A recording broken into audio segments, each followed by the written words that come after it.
housewife from Western Pennsylvania. I met her 15 years ago at a conference. She came up to my table. I was selling some books, with her husband. And she said, I just want to tell you this crazy story that happened to me in 1965 when I was 15 years old. So I said, all right, go. So she was in church with her mother in this tiny little town in Western Pennsylvania, where she said everyone knew everyone, especially in church, she said. And so she's with her mom, and she said this couple walked in to sat in front of her. She said they were like supermodels. They were absolute male, female. She said they were just like gorgeous Hollywood, blonde. She said they had this most perfect blue clothing that she'd ever seen. And she, I think, even implied, like, as a 15-year-old girl, I was kind of obsessed with fashion, all of that. But she's studying the fabric of what they were wearing. She said it was the most amazing, like they were the most amazing spectacle in this church. And she said, I was shocked that no one was looking at them. She said, I was mesmerized by them. I couldn't take my eyes off them. And they seemed like they didn't quite fit in. And then she said to me, and that's when I could hear them in my mind.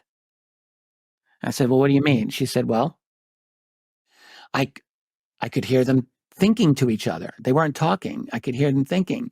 I said, well, what were they thinking? She said, well, it was kind of like one was saying to the other, well, we appear to be fitting in pretty well here. And then the other one said, yes, except for the girl behind us who can hear us. This is what she said to me. And I'll pause and I'll just say, this woman was eminently believable to me. It's absolutely credible. So to continue, she hears this telepathically, I guess.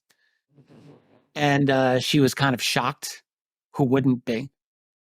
And she said, at that point, though, I didn't hear anything else from them. So it was as if they knew this security breach and they shut it down. So they go through the rest of church. This is a Catholic mass, by the way. And she was almost amused by the fact that they didn't seem to know how to act within a Catholic mass. I grew up going to Catholic mass. So sit, kneel, do the sign of the cross, you get up, you do all these different things, all these motions. They were looking around to try to do it right. Mm-hmm. So anyway, mass ends finally. And she's fascinated by them, of course. And they get up and they're out of the church immediately. They jump ahead of the crowd and they're gone. And she gets into her mind that she is going to follow them.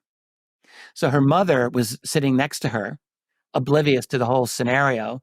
The young woman who's telling me the story gets up and she works her way through the crowd. Her mother is yelling, get back here, young lady. Where do you think you're going? What are you doing? What's going on? And the girl just goes. So she gets to the front of the church and she sees the couple. And they've walked across this big parking lot and they're going over this little crest of a hill.